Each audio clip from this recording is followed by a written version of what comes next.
Tollywood senior hero victory Venkatesh 75వ సినిమాగా తెరకెక్కిన సైంధవ్ మీద ముందు నుంచి మంచి అంచనాలు ఉన్నాయి.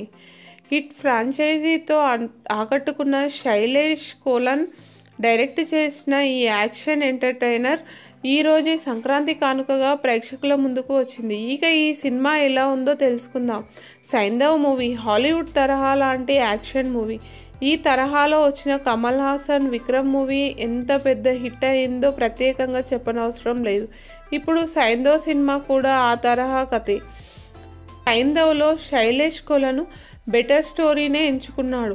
తండ్రి కూతురు ఎమోషన్, 17 కోట్ల రూపాయల ఇంజెక్షన్, స్మగ్లింగ్ మాఫియాతో హీరో కనెక్షన్, ఇలా సెటప్ అంతా బాగానే కుదిరింది. కానీ హీరో పాత్రకు అవసరమైన బిల్డప్, ఎస్టాబ్లిష్మెంట్ మాత్రం సరిగా జరగలేదు. దీనికి తోడు నవాజుద్దీన్ సిద్దికీ లాంటి విలక్షణ నటుడు ఉన్నా కూడా విలన్ పాత్రలో ఎలాంటి ప్రత్యేకత కనిపించదు. ఆ క్యారెక్టర్ని ఒక జోకర్ తరహాలో తీర్చిదిద్దడం వల్ల దాన్ని చూసినప్పుడల్లా కామెడీగా అనిపిస్తుంది తప్ప భయం, క్యూరియాసిటీ కలగవు. అదే సైంధవ్ సినిమాకు అతిపెద్ద సమస్యగా నిలిచింది.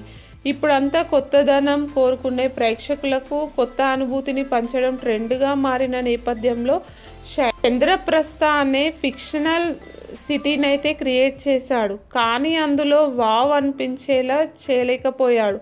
సైంధవ్ సినిమా గురించి గొప్పగా చెప్పుకోవాలంటే అది వెంకీ పర్ఫార్మెన్స్, ఆయన చేసిన యాక్షన్ విన్యాసాలే.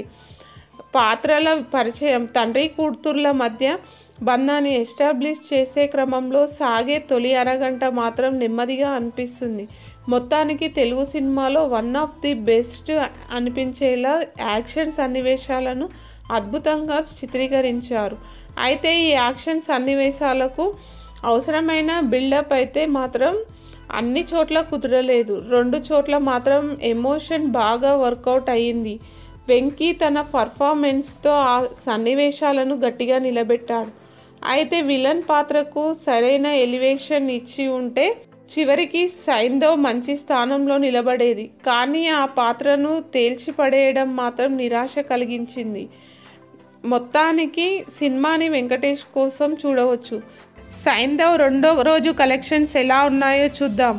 నైజాం 3.6 కోట్లు, సీడిడ్ 1.2 కోట్లు, యూఏ 75 లక్షలు, ఈస్ట్ 1.2 కోట్లు, వెస్ట్ 1.1 కోటి, గుంటూరు 1.3 కోట్లు, కృష్ణా 85 లక్షలు, నెల్లూరు 1.1 కోటి, ఏపీ తెలంగాణ టోటల్ 6.7 కోట్లు, ఓవర్సీస్ 1.2 కోట్లు, టోటల్ వరల్డ్ వైడ్ కలెక్షన్స్ 8.7 కోట్లుగా నిలిచాయి.